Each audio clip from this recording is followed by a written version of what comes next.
இயேசு கிறிஸ்துவின் நாமத்தினாலே நேர வேளையில கூடி வந்திருக்கிற உங்கள் ஒவ்வொருவரையும் அன்போடு கூட நான் வாழ்த்துகிறேன்.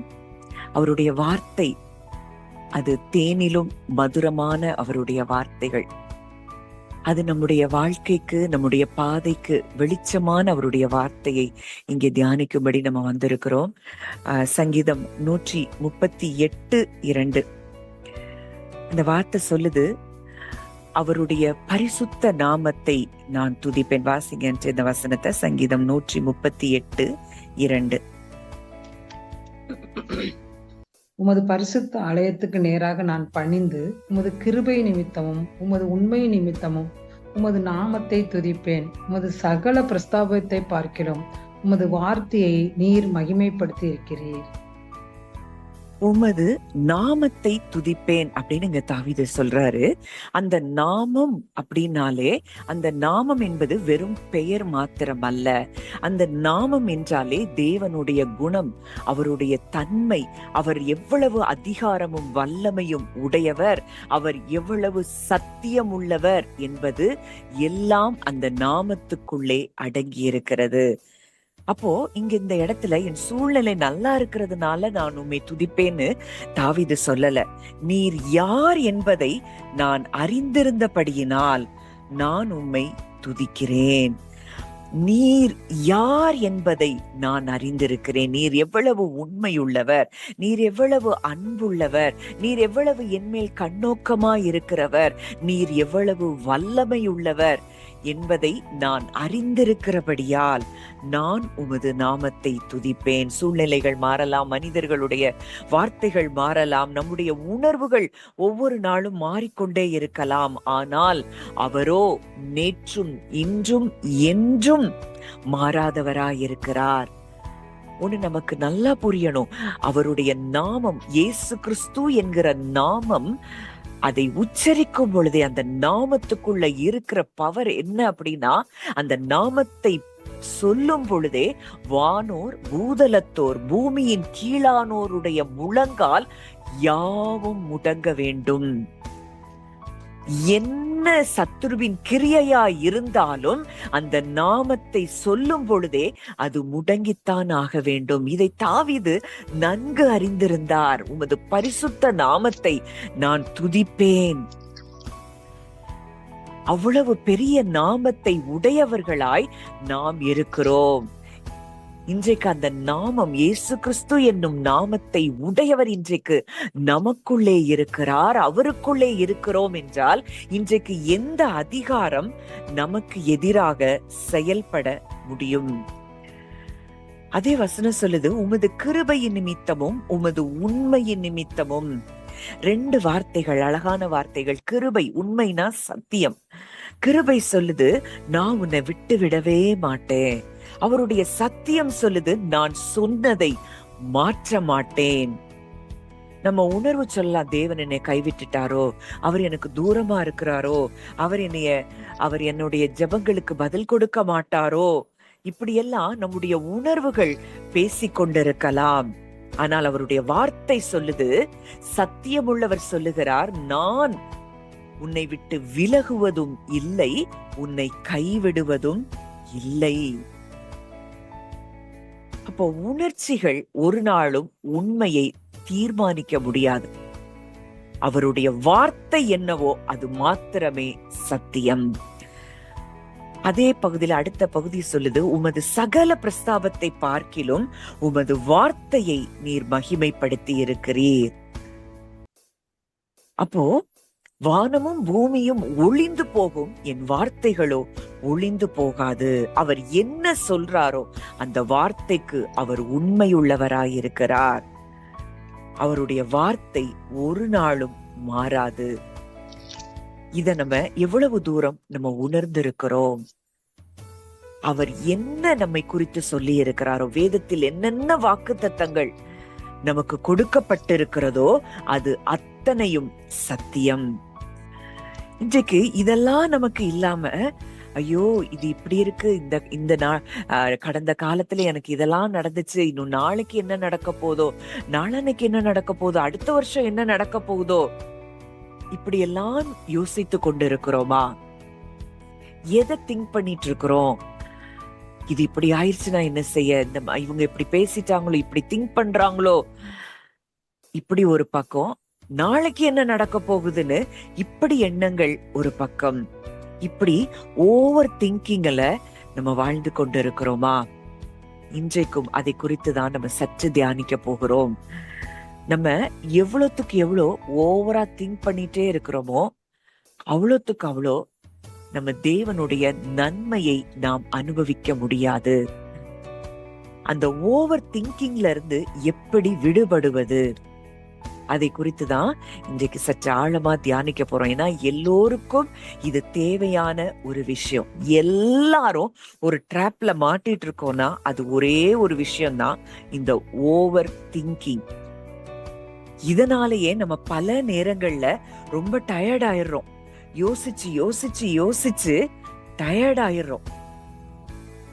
ஆனால் இன்றைக்கு தேவன் அந்த ஓவர் திங்கிங்ல இருந்து சில காரியங்களை நமக்கு கற்றுக் கொடுத்து அதிலிருந்து நம்மை விடுவிக்க விரும்புகிறார். வாசிக்கலாம். 2 கொரிந்தியர் 10ஆம் அதிகாரம் 5ஆம் வசனம். 2 கொரிந்தியர் 10:5.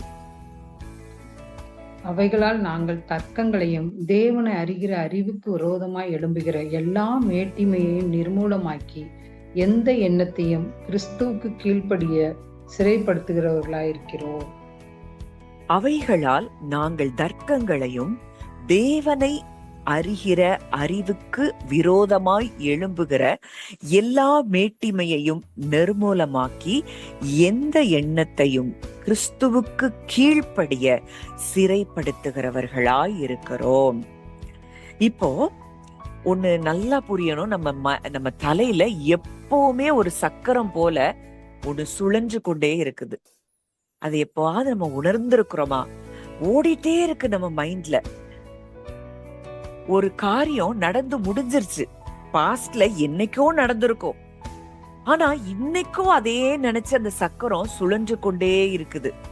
நான் அதை அப்படி செஞ்சிருக்க கூடாது, நான் இதை இப்படி சொல்லி இருக்க கூடாது, ஒருவேளை இவங்க என்னை பத்தி என்ன நினைச்சிருப்பாங்களோ, நான் இதை வேற விதமா பண்ணியிருக்கலாமோ, இல்ல அடுத்து என்ன நடக்கும், என்ன ஆகும், ஒருவேளை இது மோசமாய் போச்சுன்னா என்ன நடக்கும், இப்படியேதான் நம்முடைய மனது ஒரு சக்கரம் சுழல்வது போல சுழன்று கொண்டே இருக்குது. நம்ம தலையில இப்படி ஓடிட்டே இருக்கு.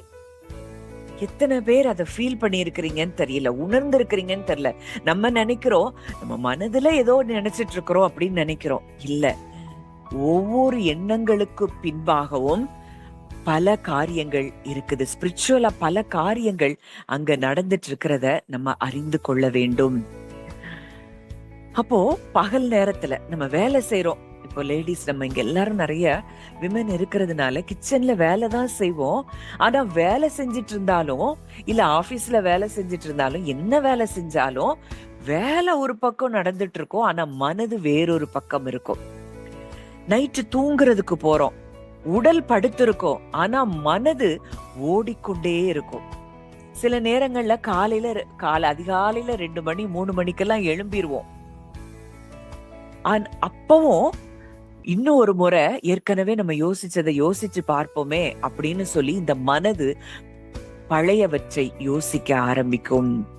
கடந்த காலத்தை ஓவர் திங்கிங் அப்படின்னால என்னன்னா, இந்த பாஸ்ட்ல நடந்ததை போய் திரும்ப திரும்ப திரும்ப அதையே யோசிச்சு யோசிச்சு அத என்ன செய்யறது, அந்த சவச்சிட்டே இருக்கிறதுன்னு சொல்லுவாங்க. அதையே மென்று கொண்டே இருக்கிறது.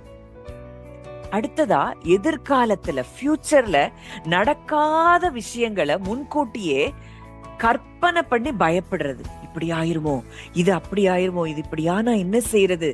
இப்படி இந்த ஓவர் திங்கிங்ல தான் இன்றைக்கு பல பேர் மாட்டிக்கொண்டு இருக்கிறோம். இன்றைக்கு தேவன் அதிலிருந்து விடுபடுவதற்கான வழிகளை அவர் நமக்கு நிச்சயமாக கற்றுக் கொடுக்க போகிறார். அப்போ ஒண்ணு நல்லா புரியணும், நம்முடைய மனதில் வருகிற எந்த ஒரு எண்ணமும் அது உண்மை அல்ல. உங்களுக்கா மனதுல தோணுகிற எண்ணங்கள், நம்ம மனசுல இப்போ ஒரு எண்ணம் வந்துருச்சு அப்படின்னா, அந்த எண்ணம் வந்துச்சு அப்படிங்கிறதுனால அது உண்மை என்பது நிச்சயமாக கிடையாது. உங்க மனது சொல்லலாம், நான் தோல்வி அடைந்தவன், எனக்கு எதையும் செய்யறதுக்கு ஞானம் கிடையாது, யாருக்கும் என்னைய பார்த்தா பிடிக்காது, எனக்கு எதிர்காலமே கிடையாது, தேவன் என்னைய விட்டுட்டாரு. ஆனா இந்த எண்ணங்கள், இவ்வளவு எண்ணங்கள் வருது, இந்த எண்ணங்கள் உங்களுக்கு உள்ள வந்துச்சுங்கிறதுனால அது நிஜமா அப்படின்னு கேட்டா நிச்சயமாக அது நிஜம் இல்லை, உண்மை இல்லை, சத்தியம் இல்லை. அப்போ உன்னை நல்லா புரியணும், இதை நோட் பண்ணி வச்சுக்கோங்க. நம்ம ஒருபோதும் நம்முடைய எண்ணங்களுக்கு நாம் அடிமைகளாக இருக்கக்கூடாது. We are not slaves to our thoughts. நம்ம எண்ணங்களுக்கு அடிமைகள் இல்லை. இன்னைக்கு பல நேரங்கள்ல நம்ம எண்ணங்களுக்கு அடிமைகளானதுனாலதான் எல்லாத்தையும் குறிச்சு பயம், கவலை, கசப்பு, கோபம், வெறுப்பு இதெல்லாம் இருக்கிறதுக்கு காரணம் என்ன? இந்த எண்ணங்களுக்கு நாம் அடிமைகளாகி விடுகிறோம். அடுத்ததா, நாம் நமது உணர்ச்சிகளுக்கு அடிமைகள் அல்ல. இன்னைக்கு உங்க உணர்வுகள் ஒண்ணு சொல்லி கொண்டு இருக்கலாம். நீங்க தேவன் எங்கேயோ தூரமா இருக்கிறார், அவர் உன் கூடயே நம்ம கூடயே இல்லாத போல உங்களுக்கு ஒரு ஃபீல் வரலாம். அதுக்காக அது நிஜமான்னு பார்த்தா நிச்சயமாக 100% அது நிஜம் இல்லை. அவர் நம்மோடு கூட தான் இருக்கிறார். அப்போ நம்முடைய உணர்ச்சிகளுக்கும் நாம் அடிமைகள் அல்ல. ஃபர்ஸ்ட் தாட்ஸுக்கு நம்ம அடிமை இல்ல, அடுத்து உணர்வுகளுக்கு நாம் அடிமைகள் அல்ல, நாம் சூழ்நிலைகளுக்கும் அடிமைகள் அல்ல. என்ன சிச்சுவேஷன் வேணாலும் இருக்கட்டும், அந்த சிச்சுவேஷனுக்கு அந்த எண்ணங்களை, அந்த சிச்சுவேஷனை பெருசா பார்த்துட்டு இருந்தோம்னா நாம் அதற்கு அடிமையாக இருக்கிறோம். நம்ம ஏற்கனவே இந்த காட்ஸ் க்ளோரிய பத்தி பார்க்கும் பொழுது தேவனுடைய மகிமை என்றால் என்ன அப்படின்னு சொல்லி பார்க்கும்போது, அவருடைய மகிமை என்றால் அவருக்கு எவ்வளவு கனம், அவர் எவ்வளவு பெரியவர் அப்படிங்கிறத அறிவதுதான் அவருடைய மகிமையை அறிவது. நம்முடைய வாழ்க்கையில என்ன சூழ்நிலை வேணாலும் இருக்கலாம், ஆனால் அந்த சூழ்நிலை எல்லாவற்றையும் விட நம் தேவன் பெரியவர். அடுத்ததா, நாம் கிறிஸ்துவுக்கு சொந்தமானவர்கள் என்கிற எண்ணம் நமக்கு எப்பவும் கான்ஸ்டன்டா இருக்க வேண்டிய ஒரு எண்ணம். நாம் எண்ணங்களுக்கு அடிமைகள் அல்ல, உணர்வுகளுக்கு அடிமைகள் அல்ல, சூழ்நிலைகளுக்கு அடிமைகள் அல்ல. நாம் கிறிஸ்துவுக்கு உடன் சுதந்திரராய் இருக்கிறோம், சகோதரர்களாய் சகோதரிகளாய் இருக்கிறோம், தேவனுக்கு பிள்ளைகளாய் இருக்கிறோம். இதுதான் நிஜம், இதுதான் சத்தியம். சரி, இப்போ பவுல் எந்த எண்ணத்தையும் கிறிஸ்துவுக்கு கீழ்ப்படிய சிறைப்படுத்துகிறவர்களா இருக்கிறோம் அப்படின்னு சொல்றாரு. இப்போ இந்த இடத்துல பவுல் ஒவ்வொரு எண்ணத்தையும் அழிச்சிருங்கன்னு சொல்லல, இல்ல எந்த எண்ணத்தையும் நீங்க எண்ணவே கூடாது அப்படின்னு சொல்லல. அவர் சொல்றாரு, அந்த எண்ணத்தை சிறைப்பிடியுங்கள். இப்போ நம்ம வீட்டு வாசல்ல யாரோ வந்து கதவை தட்டுறாங்க, அன்னோன் பர்சன். நம்ம யாருன்னு தெரியாம நம்ம கதவை திறப்போமா? மாட்டோம். அப்போ இந்த எண்ணம் என்பது நம்முடைய மனதின் வாசலை தட்டும் பொழுது உடனடியா அத உள்ள நம்ம அனுமதி கொடுக்க கூடாது. இப்போ நம்ம வீட்டு வாசலுக்கு வந்து யாருன்னே தெரியாம ஒரு திருடன் வந்து தட்டுறான். நம்ம அவனுக்கு திறந்து கொடுத்துட்டு, ஐயோ என் வீட்டுல உள்ளதெல்லாம் திருடிட்டு போயிட்டானே அப்படின்னு நம்ம சொல்றதுக்கு சமானம் தான். அவன் திருடன்னு அறிந்தும் நம்ம திறந்து விட்டோம்னா அவன் கண்டிப்பா திருடதான் போறான். ஏன்னா அவன் வருவதே திருடன், திருடவும் கொல்லவும் அழிக்கவும் வருகிறானே அன்றி வேறொன்றுக்கும் வரான். இப்போ நம்முடைய மனதின் வாசல்ல ஒரு எண்ணம் வந்து தட்டுது, உடனே அதை என்ன செய்யக்கூடாது? வாசலை திறக்க கூடாது. அத அங்கேயே நிறுத்தி அதை விசாரிக்க வேண்டும். சிறைப்பிடிப்பதுன்னா என்ன? முதல்ல அதை விசாரிக்கணும், அந்த எண்ணத்தை விசாரிக்கணும், அதை கேட்கணும். இந்த எண்ணமே, நீ எங்க இருந்து வந்த? நீ சொல்றது உண்மையா? தேவனுடைய வார்த்தை இந்த எண்ணத்தை குறித்து என்ன சொல்லுது? இதுதான் எண்ணத்தை சிறைப்பிடிப்பது. இன்னைக்கு இதெல்லாம் இல்லாம என்ன வந்தாலும் அதை எல்லாத்தையும் உள்ள போட்டுக்கிட்டே இருந்தோம்னா அந்த திருடன் திருடி கொன்னு அழிச்சிட்டு தான் போறதுக்கு வர்றான் எண்ணங்கள் வழியாக. ஒருத்தர் சொல்லிடலாம், இதெல்லாம் இந்த இந்த சிம்டம் இருக்கு, இந்த பலவீனம் இருக்கு, இது மாறாது, இது இவங்களுக்கு இப்படிதான் இருந்தது, கடைசியில அவங்களுக்கு அப்படி ஆயிருச்சு இப்படின்னு யாரோ உங்கள்ட்ட சொல்றாங்க அப்படின்னா அந்த மனதின் வாசலிலேயே அதை நிறுத்தணும். இது உண்மையா? இது எங்க இருந்து வந்தது? நீ சொல்றது உண்மையா? தேவனுடைய வார்த்தை இதை குறித்து என்ன சொல்லுது? அவர் சொல்றாரு, அவர் என்ன செய்திருக்கிறார்? அவர் தாமே நம்முடைய பலவீனங்களை ஏற்றுக்கொண்டு நம்முடைய நோய்களை சுமந்தார். அவருடைய தழும்புகளால் குணமானோம், குணமானீர்கள்னு பேதுருல பார்க்கிறோம். அப்போ அவர் வியாதியையும் நோயை ஏற்றுக்கொண்டாரு. எப்படி ஏன் சரீரத்திலே வியாதி வர முடியும்? இதுதான் கிறிஸ்துவுக்கு கீழ்ப்படிய நம்முடைய எண்ணங்கள். நமக்கே எண்ணங்கள் வரலாம், இல்ல மற்றவங்க மூலமா நம்மள பயமுறுத்தும்படியான எண்ணங்கள் வரலாம். எது எப்படி இருந்தாலும் அத முதல்ல நிறுத்தணும்.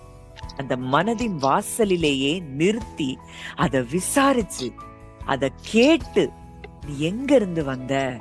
நீ சொல்றது உண்மையா? அதுக்கு என்ன ஆதாரம்?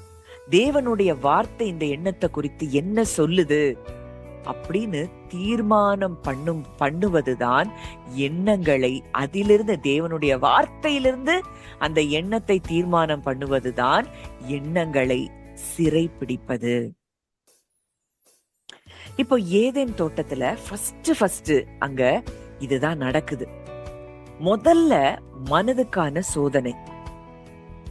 அங்க சர்ப்பம் ஏவாள்கிட்ட கேக்குது, தேவன் did really God say, உண்மையாகவே தேவன் சொன்னாரா? சாத்தான் வந்த உடனேயே அந்த பழத்தை பறிச்சு கொடுக்கல, முதல்ல ஒரு எண்ணத்தை தான் கொடுக்கறான். தேவனை உண்மையா நம்பணுமா? உண்மையாவே அது தேவனா சொன்னாரு, நீங்க இதை சாப்பிடுற நாள்ல தேவனை போல ஆயிருவீங்களே. அங்க தேவனுடைய அன்பை சந்தேகப்பட வைக்கிற எண்ணங்களை தான் அவன் முதலாவது விதைத்தான். இதுதான் இந்த எதிரியினுடைய மிக முக்கியமான ஒரு தந்திரம். அதான் பவுல் எழுதுற பின்னாட்ல, சர்ப்பமானது ஏவாளை வஞ்சித்தது போல உங்களையும் வஞ்சித்திருமோ என்று நான் பயந்திருக்கிறேன். அது என்ன வஞ்சனை? அப்படியே தேவனை, அவருக்கு இருக்கக்கூடிய அன்பை நம்ம நம்ப விடாமல் செய்வதுதான் அவனுடைய மிகப்பெரிய தந்திரம். அவர் நமக்காக யாவையும் செய்து முடிப்பார். இந்த சங்கீதம் 138 அங்க தாவீது சொல்றாரு, கர்த்தர் எனக்காக யாவையும் செய்து முடிப்பார், அவர் கிருபை என்றும் உள்ளது. நம்ம என்றைக்காவது அவரை பர்சனலைஸ் பண்ணி பார்த்திருக்கிறோமா? எனக்காக செய்வார். நீங்க எந்த சங்கீதத்தை வாசித்து பாருங்க, எனக்காக செய்வார், என் ஜீவன் உள்ள நாளெல்லாம் நன்மையும் கிருபையும் என்ன தொடரும். நம்ம என்ன நினைக்கிறோம், ஒரு பொதுவுல அவர் எல்லாருக்கும் தேவன் அப்படி பார்க்கிறோமா? இல்ல பர்சனலா எனக்காக என் தேவன் செய்து முடிப்பார் அப்படிங்கிற நம்பிக்கையை நாம் பெற்றிருக்கிறோமா? அவர் கிருபை நம்ம மேல என்றென்றைக்கும் இருக்குது. His mercy continues on forever. அவர் கிருபை நம்ம மேல என்றைக்கும் இருக்குதுன்னா அவர் எனக்காக யாவையும் செய்து முடிப்பார் அப்படின்னு அங்க தாவீது சொல்றத பார்க்கிறோம். ஆனா இந்த அன்பை உணர விடாதபடிக்கு அந்த தாவீது தேவனை ஒரு விதமாய் அவர் அறிந்து உணர்ந்திருந்தாரு. ஆனா நம்ம அதை உணர விடாம பல நேரங்கள்ல தேவனை நீ மறுத்துரு அப்படின்னு சொல்லாம, தேவன் உண்மையாகவே அப்படி சொன்னாரா? Did really God say? ஒரு மனதுல ஒரு கேள்வியதான் போடுறான், இது நடக்குமா? இது தேவனால செய்ய முடியுமா? இது சாத்தியமா? இப்படிதான் முதல்ல ஒரு கேள்வியதான் அவன் விதைக்கிறான். அது ஒரு சின்ன சந்தேகமா வருது, ஒரு பயமா வருது, ஒரு பொய்யா அது வருது. அத நம்ம திரும்ப திரும்ப திரும்ப திரும்ப சிந்திக்கும் போது அது அங்க ஒரு பெரிய கோட்டை அங்கே கட்டி எழுப்பப்படுகிறது.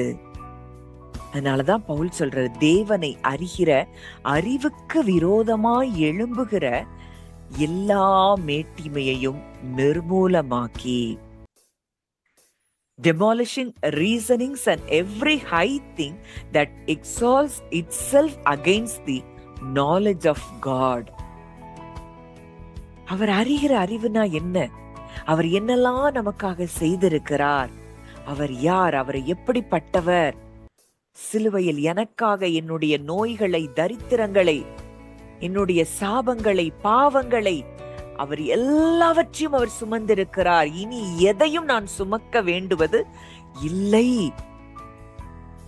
ஆனா இங்க நமக்கு என்ன வருது? தேவனை அறிகிற அறிவுக்கு விரோதமான மேட்டிமையான எண்ணம் என்ன வருது?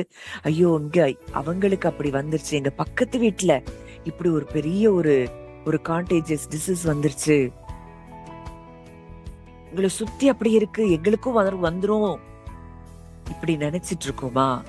அப்படின்னாலே அது தேவனை அறிகிற அறிவுக்கு விரோதமாய் எழும்புகிற ஒரு மேட்டிமையான எண்ணம். அது exalts itself against the knowledge of God. நம்ம என்ன நினைக்கிறோம்? அது நம்ம ரொம்ப ஜாக்கிரதையா இருக்கணும், ரொம்ப நமக்கும் ஆண்டவர் ஞானத்தை கொடுத்திருக்கிறார்ல, இதெல்லாம் நம்ம கேக்குறோம். ஆனால் வசனம் என்ன சொல்லுது? அதுல மாத்திரம் நம்ம உறுதியா இருப்போம்னா நம்ம எல்லைக்கு பக்கத்திலேயே எதுவும் வர முடியாது. இப்போ நம்முடைய மனதுல என்னென்னலாம் கோட்டைகள் இருக்கு? பல வருஷமா பல வார்த்தைகள் ஓடிட்டே இருக்கு, அதெல்லாம் கோட்டைகளாக கட்டப்பட்டிருக்கு. நான் எதற்கும் தகுதி இல்லாதவன், எதையும் என்னால சரியா செய்ய முடியாது, என்னை யாரும் உண்மையா நேசிக்கிறது இல்ல, என் குடும்பத்துல எல்லாருக்கும் இந்த பிரச்சனை இருந்துச்சு, அதனால எனக்கும் இந்த பிரச்சனை இருக்கு, நான் செஞ்ச தவற என் தேவனே மன்னிச்சா கூட நான் என்னைய மன்னிக்க முடியாது. இதெல்லாம் வெறும் எண்ணங்கள் அல்ல. இந்த எண்ணங்கள் நமக்கு தொடர்ந்து வந்துட்டே இருக்கும், கான்ஸ்டன்டா இது இருந்துட்டே இருக்கும். அப்படின்னா இதுதான் நம்முடைய மனதின் கோட்டைகளாய் மாறிவிடுகிறது. ஆனா இந்த கோட்டையை, எங்களுடைய போராயுதங்கள் மாம்சத்துக்கு ஏற்றவைகளாய் இராமல் அரண்களை நிர்மூலமாக்குகிறதற்கு தேவ பலமுள்ளவைகளாய் இருக்கிறது. அப்ப அது என்ன போராயுதம்? மாம்சத்துக்கு ஏற்றவைகள். அது என்ன அரண்கள்? மனதுல பல வருஷமா கோட்டை கட்டி வச்சிருக்கிற அரண்கள். இதுனா இப்படி நடந்துரும், இத சாப்பிட்டா இது வந்துரும், இப்படின்னு பல அரண்களை நம்ம வச்சிருக்கிறோம். இந்த அரண்கள் என்ன இருக்குதோ, இந்த அரண்கள் தான் நம்ம வாழ்க்கையில பல காரியங்களை இழுத்து கொண்டு வரும். நம்ம இன்னைக்கு என்னெல்லாம் மனதுல அரண்களை கட்டி வச்சிருக்கிறோம், அந்த அரண்கள், நம்ம ஒரு பொய்ய நம்பிட்டு இருக்கிறோம்னா அங்க ஒரு அரண் கட்டப்பட்டு இருக்கு. உதாரணத்துக்கு, இந்த வியாதி, இந்த பலவீனம், இது சுகமே ஆகாது, இது என்னதான் மாத்திரை சாப்பிட்டாலும் சுகம் ஆகாது, இது வாழ்நாளெல்லாம் இதுக்கு சாப்பிட்டுட்டு தான் இருக்கணும், இப்படி ஒரு அரணை கெட்டிட்டோம் அப்படின்னா அந்த வியாதி ஒரு நாள் நம்மளை விட்டு போகாது. இதுதான் அரண். அப்போ நம்முடைய போர் ஆயுதங்கள் மாம்சத்துக்கு ஏற்றவைகளாய் இராமல் அரண்களை நிர்மூலமாக்குகிறதற்கு தேவ பலம் உள்ளவைகளாய் இருக்கிறது. அப்போ அது என்ன? அந்த போர் ஆயுதங்கள் நம்ம பார்த்தோம் ஏற்கனவே. சர்வாயுத வர்க்கத்தை குறித்து நம்ம எபேசியர் 6 நம்ம பார்த்திருக்கிறோம்.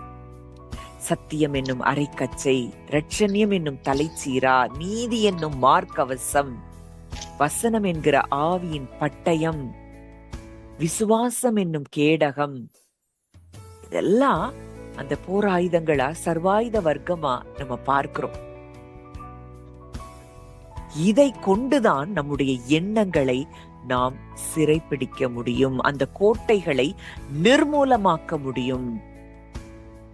இப்போ இயேசு வனாந்திரத்துல இருக்கும் போதும் அங்க ஒவ்வொரு முறையும் அவருடைய எண்ணங்கள்ல அவன் வந்து ஒரு தாட்டை கொண்டு வரும்போது அவர் சொல்ற வார்த்தை என்று எழுதி இருக்கிறதே. இயேசு அந்த சாத்தானோட ரொம்ப நேரம் அங்க கான்வர்சேஷன்ல எதுவுமே இல்ல. அவன் கூட போராடல, ஆர்கியூ பண்ணல. ஒன்னே ஒண்ணு, இப்படி எழுதி இருக்கிறதேன்னு சொன்னா அந்த சத்தியத்துக்கு முன்னாடி, அந்த வெளிச்சத்துக்கு முன்னாடி அந்த பொய்யானவனால் நிற்க முடியாது. நீங்க இன்னைக்கு எதை பேசி கொண்டு இருக்கிறீங்க? வெளிச்சத்தை பேசுறீங்களா? வார்த்தைய பேசுறீங்களா? சத்தியத்தை பேசுறீங்களா? இல்ல இன்னைக்கு இருக்கிற சூழ்நிலைய பேசுறீங்களா? அங்க அவன் கூட ரொம்ப நேரம் எல்லாம் பேசி போராடலாம் இல்ல. அவர் சொன்னா, அந்த சத்தியத்தை சொன்னா அவனால அந்த இடத்துல நிக்க முடியாது. ஏன்னா அது பயங்கர பவர்ஃபுல்லா அவன் பாக்குறான். அவனால அதை தாங்க முடியாது. அந்த வசனத்தை சொல்லும் பொழுது, அவருடைய வார்த்தையை சொல்லும் பொழுது, அதான் வசனம் சொல்லுது, அவருடைய வார்த்தை ஜீவனும் வல்லமையும் உள்ளது. அது ஆத்துமாவையும் கணுக்களையும் ஊனையும் பிரிக்கத்தக்கதாக உருவ குத்துகிறதாயும் இருதயத்தின் யோசனைகளையும் நினைவுகளையும் வகையறுக்கிறதாயும் இருக்கிறது. எதை யோசிக்கிறோம்? இது எல்லாம் அவருடைய வார்த்தை நமக்கு கற்றுக் கொடுக்கிறது. அவருடைய வார்த்தைய சொல்லும் பொழுது அந்த இருளுக்கு அதிகாரியா இருக்கிற அவன் அந்த வெளிச்சத்துக்கு முன்பாக நிற்க முடியாமல் அவன் ஓடி போகிறான். ஒவ்வொரு முறை அவன் சொல்லும் பொழுதும், நீ தேவனுடைய குமாரனே ஆனால், அப்படிதான் அவன் கேட்கிறான். அவங்க உள்ளுக்குள்ள, இயேசுக்குள்ள அப்படி ஒரு சந்தேக விதைய விதைக்கிறதுக்கு அவன் எவ்வளவோ முயற்சி செய்கிறான். ஆனா ஒவ்வொரு முறையும் அவர் என்ன செய்யறாரு? என்று எழுதி இருக்கிறதே, எழுதி இருக்கிறதே. அப்போ அவன் சொல்றான், உலகத்தின் ராஜ்யங்கள் எல்லாத்தையும் நான் உமக்கு கொடுப்பேன். சொல்றார் என்று எழுதி இருக்கிறதே. அப்போ அவருடைய மனதுல இறுதி அதிகாரம் சாத்தானுடைய வார்த்தைக்கு இல்லை. அங்க தேவ வசனத்துக்கு தான் அந்த இறுதியான அந்த பவர், அந்த அத்தாரிட்டி, அது எல்லாம் தேவனுடைய வார்த்தைக்கு தான் இருந்தது. அதுதான் இன்றைக்கு நமக்கும் தேவை. அவர் நம்மை போலதான் மாம்சத்தில் வந்தார். நமக்கு ஏற்படுற எல்லா போராட்டங்களும் அவருக்கும் ஏற்பட்டது. ஆனால் அவர் வார்த்தையை சத்தியமாக அறிந்திருந்தார். இன்னைக்கு நம்ம வார்த்தைய சத்தியமா பார்க்கல, நிஜமா பார்க்கல, உண்மையா பார்க்கல. அதுதான் ரொம்ப பெரிய பிரச்சனை. அதனாலதான் அந்த எண்ணத்தை சிறைப்படுத்த முடியவில்லை. அப்போ ஒவ்வொரு முறையும் உங்க மனதை சொல்லும், இது என்ன ஆகும்? அங்க பவுல் எழுதுறாரு, கர்த்தர் எனக்கு சகாயர், நான் பயப்படேன், மனுஷன் எனக்கு என்ன செய்வான் என்று சொல்லலாமே. அப்போ அவர் நமக்கு உதவி செய்கிறவராய், அவர் நமக்கு சகாயராய் இருக்கிறார். நான் பயப்பட மாட்டேன்னு சொல்லலாமே. ஏன்னா நான் உன்னை விட்டு விலகுவதும் இல்லை, உன்னை கைவிடுவதும் இல்லை என்று அவர் சொல்லி இருக்கிறாரே.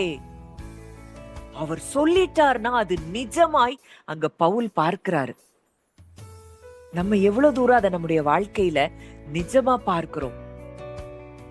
நான் உன்னை விட்டு விலகவும் மாட்டேன், உன்னை கைவிடவும் மாட்டேன்னு அவர் சொல்லி இருக்கிறாரே. இன்னைக்கும் நீங்க ஒருவேளை நான் தனிமையா ஃபீல் பண்றேன் அப்படின்னா அந்த வசனத்தை நீங்க தியானிக்கணும். அவர் சொல்றாரு, நான் உன்னை விட்டு, உங்க உணர்வுகள் உன்னை சொல்லிட்டு இருக்கலாம், அந்த உணர்வுகளுக்கு நம்ம ஒரு நாளும் அடிமையாக கூடாது. அவருடைய வார்த்தை மாத்திரமே சத்தியம். அவருடைய வார்த்தை தான் ஜீவன். அவருடைய வார்த்தை தான் வெளிச்சம். அவருடைய வார்த்தை தான் வல்லமை. அப்ப மனது சொல்லலாம், என்னால முடியாது. ஆனா வசனம் சொல்லுது, என்னை பலப்படுத்துகிற கிறிஸ்துவினாலே எல்லாவற்றையும் செய்ய எனக்கு பலன் உண்டு. மனது சொல்லலாம், இது எல்லாம் முடிஞ்சு போச்சு, இனி அவ்வளவுதான் அப்படின்னு உங்க மனது சொல்லலாம். ஆனா வசனம் சொல்லுது, தேவனாலே கூடாத காரியம் ஒன்றுமில்லை. என்னாலே செய்யக்கூடாத அதிசயமான காரியம் ஒன்று உண்டோ? என்னால செய்ய முடியாதுன்னு ஏதாவது இருக்குதான்னு அங்கே தேவன் கேட்கிறார்.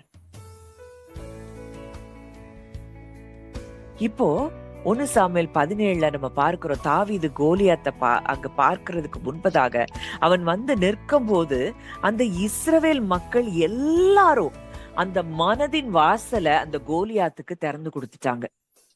வீட்டு வாசலை திருடனுக்கு எப்படி திறந்து கொடுத்து நீ திருடிட்டு போன்னு நம்ம உள்ள அனுமதி கொடுப்பது போலதான் அந்த இஸ்ரவேல் மக்கள், இன்க்ளூடிங் அந்த சவுல் ராஜா, அந்த மனதின் வாசலை கோலியாத்தினுடைய உருவத்துக்கும் அவன் அணிந்திருந்த அந்த கவசத்துக்கும் அவன் வைத்திருந்த ஆயுதங்களுக்கும் அவன் சொன்ன பொய்க்கும் அவர்கள் வாசலை திறந்து கொடுத்தார்கள்.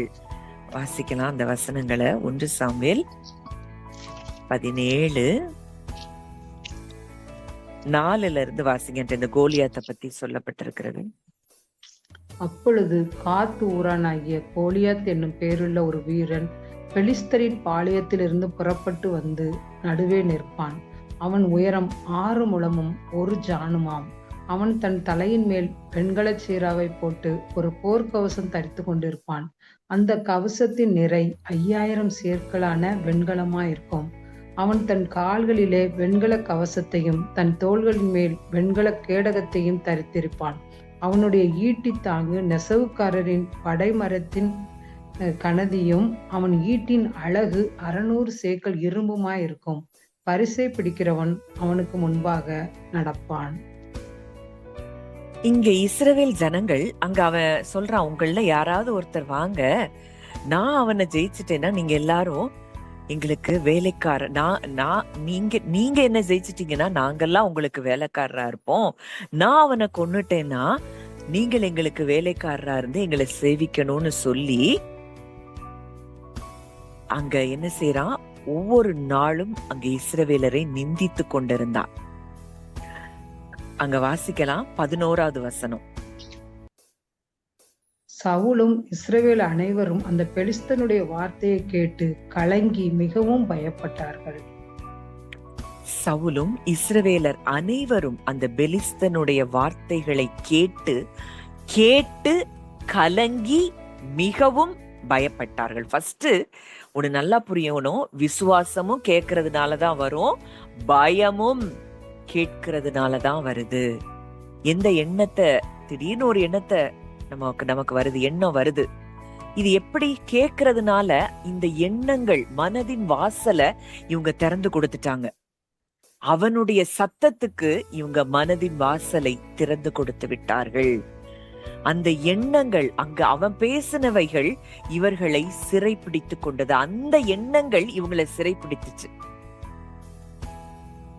அந்த கோலியாத் பேசின அந்த வார்த்தைகள், அந்த ராஜா முதற்கொண்டு அந்த வார்த்தைகள், அந்த வார்த்தைகளை கேட்டு அவங்களுக்கு எண்ணங்கள்ல ஏற்பட்ட பயம், கலங்கி மிகவும் பயப்பட்டார்கள்.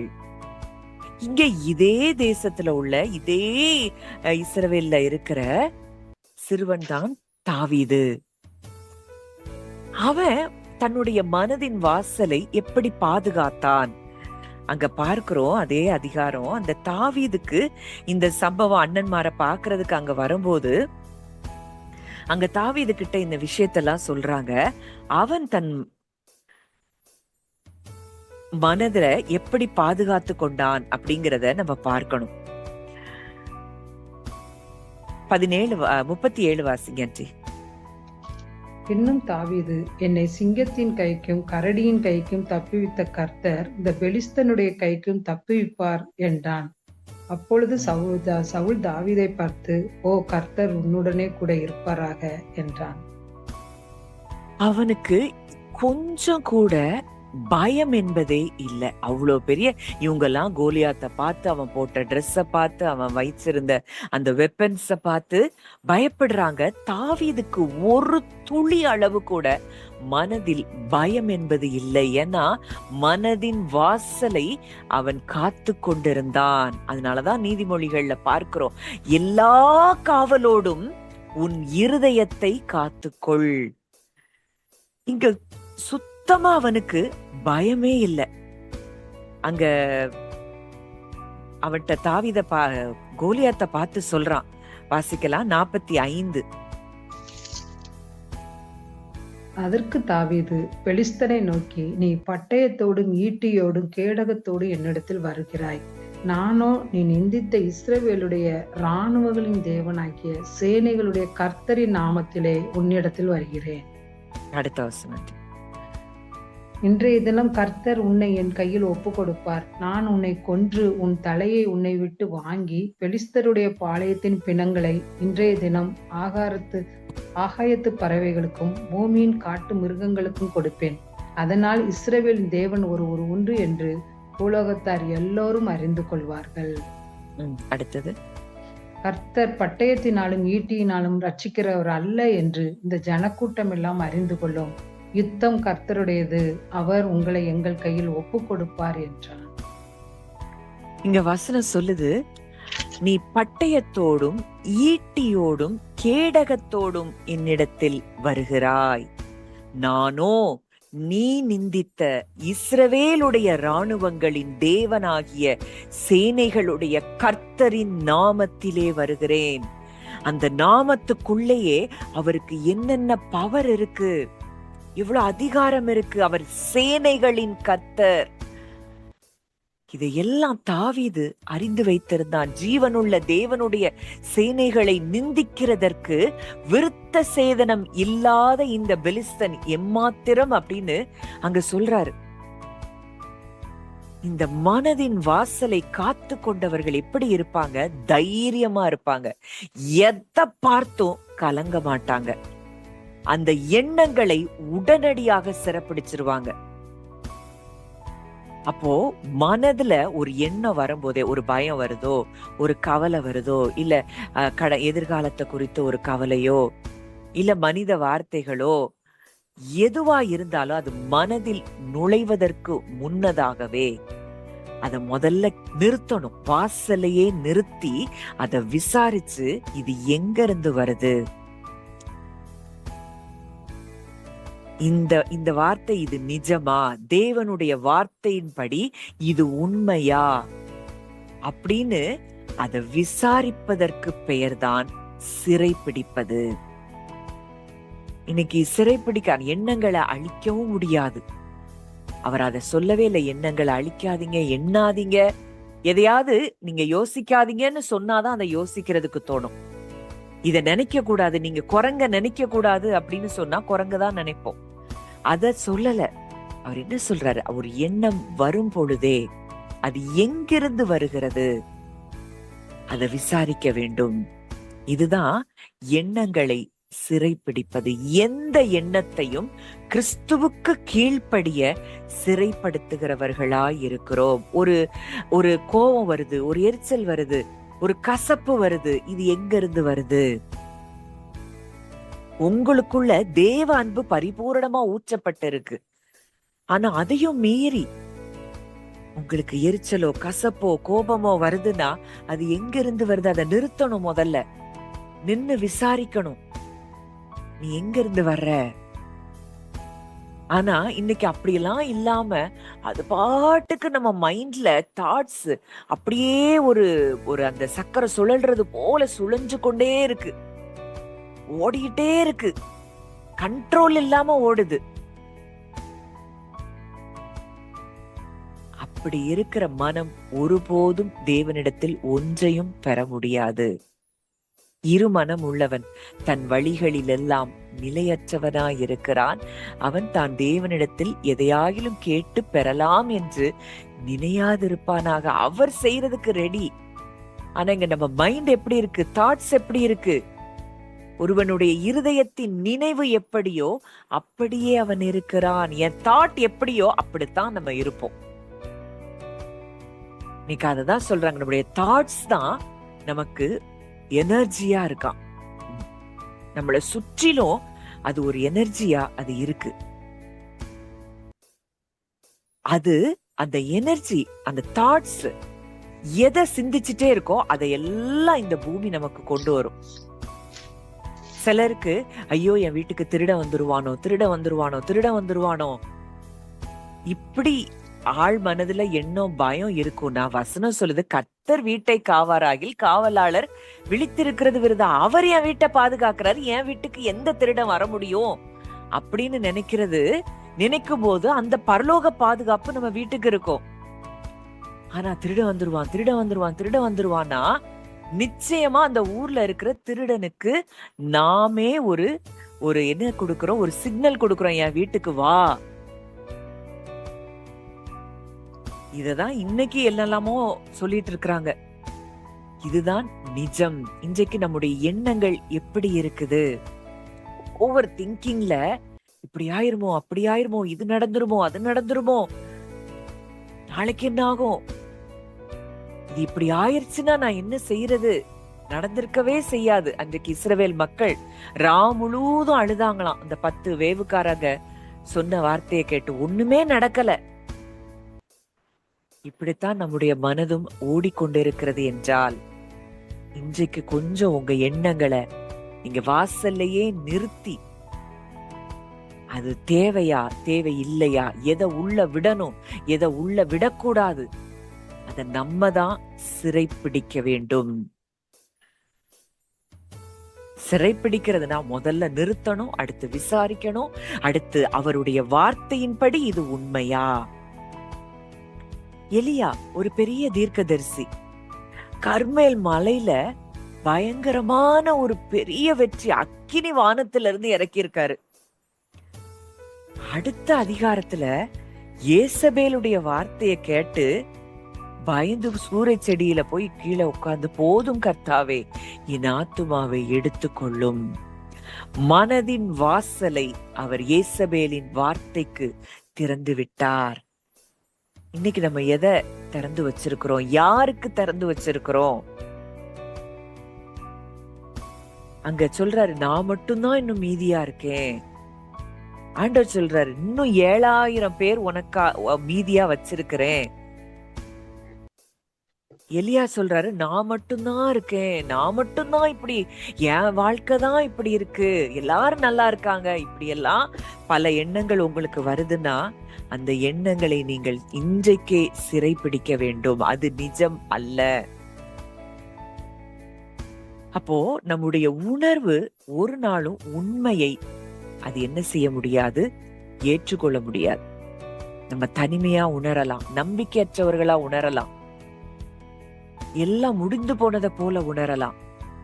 ஆனால் தேவனுடைய டைம், அதுல எல்லாம் பெர்ஃபெக்ட்டா நமக்காக நடக்கும். இப்ப எலிசாவினுடைய வேலைக்காரன், அவன் மனதின் வாசல அந்த சீரிய படை அவங்கள சுத்தி வந்ததை பார்த்து அந்த படைக்கு பயந்து அவன் மனதின் வாசல என்ன செஞ்சுட்டான், திறந்துட்டான். பயம் வந்துட்டு, இது இப்படி இருக்குதே அப்படின்னு. அங்க எலிசா ஒண்ணுதான், இவன் பார்க்கும்படி இவன் கண்களை திறந்தருளும். அவர் ஜெபிக்கிறாரு. அங்க வேலைக்காரன் கண்கள் திறந்து அக்கினிமயமான ரதங்களோடும் குதிரை வந்த மலைகள் முழுவதும் நிறைஞ்சிருக்கிறத அவன் பார்க்கிறான். அப்போ நம்மளும் பல நேரத்துல, ஆண்டவரே என் சூழ்நிலைய மாற்றுங்க அப்படின்னு ஜெபம் பண்றோம். ஆண்டவர் சொல்றாரு, உன் பார்வைய நான் மாத்துறேன். இந்த வியாதி வந்துருமோ, இது இப்படிதான், இந்த சிம்டம் இப்படிதான் இருக்கு, இது வந்துருமோ அப்படின்னு நம்ம நினைச்சோம்னா நிச்சயமாய் அந்த வியாதிக்கு நம்ம சிக்னல் கொடுக்கிறோம். அந்த வியாதி நம்ம சரீரத்துல அது வருது. ஆனா இங்க தேவன் சூழ்நிலையை மாற்றுவதற்கு உதவி செய்யாமல் நம்முடைய பார்வையை மாற்றுவதற்கு அவர் உதவி செய்யறார். வசனம் என்ன சொல்லுது, அவருடைய வார்த்தை என்ன சொல்லுது, அதை போக்கஸ் பண்ணும்படிக்கு தேவன் நமக்கு உதவி செய்கிறார். இப்போ ஒரு உதாரணத்துக்கு, இப்ப நம்முடைய மனது அத ஒரு கோச்சா நம்ம என்ன செய்யணும், இமேஜின் பண்ணணும். ஒரு எண்ணம் வருது, உன்னால எதையும் சாதிக்க முடியாது, உன் வாழ்க்கையில எல்லாமே தோல்விதான் அப்படின்னு ஒரு எண்ணம் வந்ததுன்னா அத உடனே அந்த கோட்ல நிறுத்தணும். உனக்கு ஆதாரம் இருக்க என்ன? உடனே அது சொல்லும், நான் தவறு செஞ்சேன்.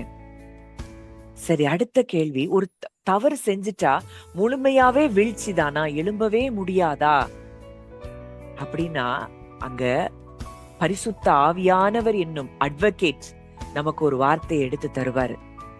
நீதிமான் 7 தரம் விழுந்தாலும் அவன் திரும்பவும் எழுந்திருப்பான். தவறு செஞ்சுட்டா தோல்வி அடைஞ்சதா அர்த்தமா? கிடையாது. அதுக்காக தான் நமக்காக பரிந்து பேசுகிற ஒரு அட்வொகேட் நம்ம கூடவே இருக்கிறார். அவர் நமக்கு ஒவ்வொரு நிமிடமும் அந்த வார்த்தையை நமக்கு எடுத்து தந்து கொண்டே இருக்கிறார், அந்த எண்ணங்களை சிறைப்பிடிக்கும்படிக்கு. அவருடைய கிருபை நம்மள ஒவ்வொரு நொடி பொழுதும் நம்ம விழுந்தா கூட அது நம்மை தூக்கி அது எழுப்புகிறது. சிலர் எதிர்காலத்தை பத்தி ரொம்ப கவலைப்பட மாட்டாங்க. ஆனா கடந்த காலத்திலே வாழ்ந்துட்டு இருப்பாங்க. நான் அப்படி செஞ்சிருக்க கூடாது, அந்த வார்த்தையை நான் சொல்லி இருக்க கூடாது, அந்த முடிவை நான் எடுத்திருக்க கூடாது, அந்த வாய்ப்பை நான் இழந்து போயிட்டேன், என் வாழ்க்கை அங்கேயே முடிஞ்சு போச்சு. இதெல்லாம் மனதின் வாசலில் நுழையும் போதே நாம் தடுக்க வேண்டியவை. ஆண்டவர் சொல்றாரு, முந்தினவைகளை நினைக்க வேண்டாம், பூர்வமானவைகளை சிந்திக்க வேண்டாம். அடுத்த வசனத்துல சொல்றாரு, இதோ புதிய காரியத்தை செய்கிறேன். கடந்த காலம் அது ஒரு சாப்டர், அவ்வளவுதான். அது இப்போ ஒரு புக்ல சாப்டரா இருக்குது. நம்முடைய கடந்த காலம் என்பது ஒரு சாப்டர், அது ஃபுல் புக் கிடையாது. அது நம்முடைய முடிவும் அல்ல. பேதுரு அங்க அவ்வளவுதான், வாழ்க்கை முடிஞ்சு போச்சு, நம்ம இயேசுவையே மறுதலிச்சிட்டோம். அவன் தோல்வி அடைஞ்சவனா உணர்றா, அழுறா. மனதுல எவ்வளவோ எண்ணங்கள் ஓடி இருக்கும். இனி தகுதி இல்ல, நான் இயேசுவின் முகத்தை நான் எப்படி பார்ப்பேன், என் வாழ்க்கை முடிஞ்சு போயிருச்சு. ஆனால் உயிர்த்தெழுந்த இயேசு அந்த பேதுருவின் மேல எவ்வளவு கரிசனையா இருந்தார். பேதுருவினிடத்துல சொல்லுங்க, ஸ்பெஷலா பேதுரு கிட்ட சொல்றாரு தான் உயிர்த்தெழுந்ததை. யோவான் 21 அங்க மறுபடியும் பேதுருவை பார்த்து சொல்றாரு, என் ஆடுகளை மேய்ப்பாயாக. எவ்வளவு பெரிய ஒரு கிருபை. பேதுரு அவன் தோல்வி அடைஞ்சிட்டாங்கிறதுனால அவனுடைய காலிங்க அவர் என்ன செய்யல, அவர் கேன்சல் பண்ணவே இல்லை. நானோ உன் விசுவாசம் ஒளிந்து போகாதபடி வேண்டிக் கொண்டேன் இயேசு சொல்லி அங்க மறுபடியும் பேதுருவை உயிர்ப்பித்து அந்த தேவனுக்காக மகத்துவமான காரியங்களை செய்கிற மனுஷனாய் மாறினதை பார்க்கிறோம். இப்போ யூதாசையும் பேதுருவையும் நம்ம பார்க்கும்போது, யூதாஸ் தோல்வியில நம்பிக்கை இழந்து போயிட்டான். நான் தேவனையே காட்டி கொடுத்துட்டேன். பேதுரு அழுதான், ஆனா திரும்ப இயேசுவினிடத்துல அவன் திரும்பினான். அப்ப குற்ற உணர்வு, கில்ட் இன்னைக்கு உன்னை சொல்லிட்டு இருக்கலாம், நீ முடிஞ்சு போயிட்ட. ஆனா கிருபையாகிய இயேசு கிறிஸ்து நம்மிடத்தில் சொல்லுகிற ஒரு வார்த்தை, நீ என்னிடத்தில் வா. கிறிஸ்து இயேசுக்கு உட்பட்டவர்களா இருப்பவர்களுக்கு, மாம்சத்தின்படி நடவாமல் ஆவியின்படி நடக்கிறவர்களுக்கு அங்கே ஆக்கினை தீர்ப்பு இல்லை. புயல்ல கூட அவரால தூங்க முடியுது. ஏன்னா அவர் மனதின் வாசலை புயலுக்கு திறந்து கொடுக்கல. மனதின் வாசலை தன் தகப்பனுடைய அன்புக்கும், தன் தகப்பனுடைய வல்லமைக்கும், தன் தகப்பனுடைய வார்த்தைக்கும் அவர் திறந்து கொடுத்திருந்தார். என் அப்பா யாருன்னு எனக்கு தெரியும், நீ என்ன புயல் அடிச்சான என் அப்பா என் கூட இருக்காரு, அவ்வளவுதான். மனதின் வாசலை புயலுக்கோ, காற்றுக்கோ, அலைகளுக்கோ, சீஷர்கள் போட்ட சத்தத்துக்கோ அவர் மனதின் வாசலை அவர் திறக்கவில்லை. இன்னைக்கு புயல் இருக்கலாம், வாழ்க்கையில போராட்டம் ஏதோ ஒண்ணு இருக்கலாம். அதுக்காக உங்களை நீங்க தனியா இருக்கிறீங்கன்னு அது அர்த்தமே அல்ல. ஒவ்வொரு நொடி பொழுதும் அவர் நம்மோடு கூட இருக்கிறார். நம்ம நெகட்டிவா திங்க் பண்ண கூடாது அப்படிங்கிறது மட்டும் இல்ல, தேவனுடைய வார்த்தையினால் நம்முடைய மனதை நாம் நிரப்ப வேண்டும். அவருடைய வார்த்தையில் இரவும் பகலும் தியானமாய் இருக்கிற மனுஷன் அவன் பாக்கியவான்னு வேதம் சொல்லுது. காரணம் என்னன்னா, அந்த வார்த்தையை தியானிக்க தியானிக்க சூழ்நிலை என்னவா இருந்தாலும் சூழ்நிலை பத்தி கேர் பண்ணவே மாட்டோம். கோலியாத்தை பார்த்து தாவீது கேர் பண்ணவே இல்லை. அவனை ஒரு சாதாரணமானவனை அவன் பாக்குறான்.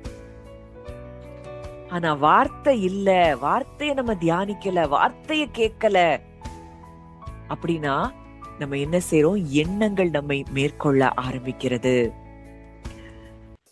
இப்போ அந்த காட்ஸ் வேர்ட்ல நம்ம ரூட்டா இருந்தோம் அப்படின்னா நம்ம எப்பவுமே நம்ம செழிப்பா இருக்க முடியும். ஒவ்வொரு எண்ணத்தையும் ஒரு 6 கேள்விகள். இது உண்மையா? இது நீதியா?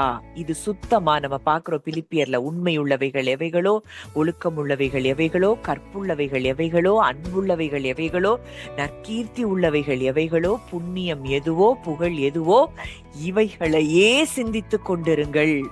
அப்போ ஒரு எண்ணம் வருது அப்படின்னா இந்த லிஸ்ட்ல இருக்குதா? ஒரு கோபம் வருது, ஒரு கசப்பு வருதுன்னா இந்த லிஸ்ட்ல என்ன சொல்லிருக்கு? அன்புள்ளவைகள் எவைகளோ, இந்த சிந்தனை அன்பானதா? அப்படி இல்லைன்னா அத மனதுக்குள்ள என்ன செய்யக்கூடாது? அனுமதிக்க கூடாது. ஒருத்தரை பத்தி அவங்க செஞ்ச செயல் உங்களுக்கு கசப்பை ஏற்படுத்துது, உங்களை மன்னிக்க முடியல. அப்ப இந்த எண்ணம் எங்க இருந்து வருது? உங்க மனதின் வாசல் அது தட்டுதா? உடனடியாக நீங்க அத கேட்கணும். இது உண்மையா? இது அன்புல இருந்து வருதா அப்படின்னு அதை நிறுத்தி அந்த இடத்துல விசாரிச்சு அது தேவைன்னா உள்ள விடணும், தேவையில்லைன்னா அதை சிறை பிடிக்க வேண்டும். அப்போ ஒவ்வொரு நாளும் நம்முடைய மனதின் வாசலை நாம் பாதுகாக்க வேண்டியது அவசியமா இருக்குது. எல்லா காரியங்களும் நம்முடைய எண்ணங்கள் தான்.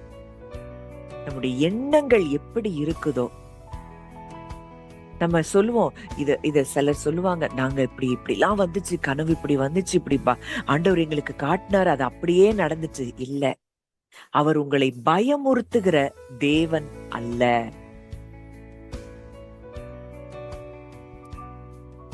இப்படி ஆக போகுது, இப்படி உன் குடும்பம் ஆயிரும் அப்படின்னு அவர் ஒரு நாள் நம்மை பயமுறுத்துகிற தேவன் அல்ல.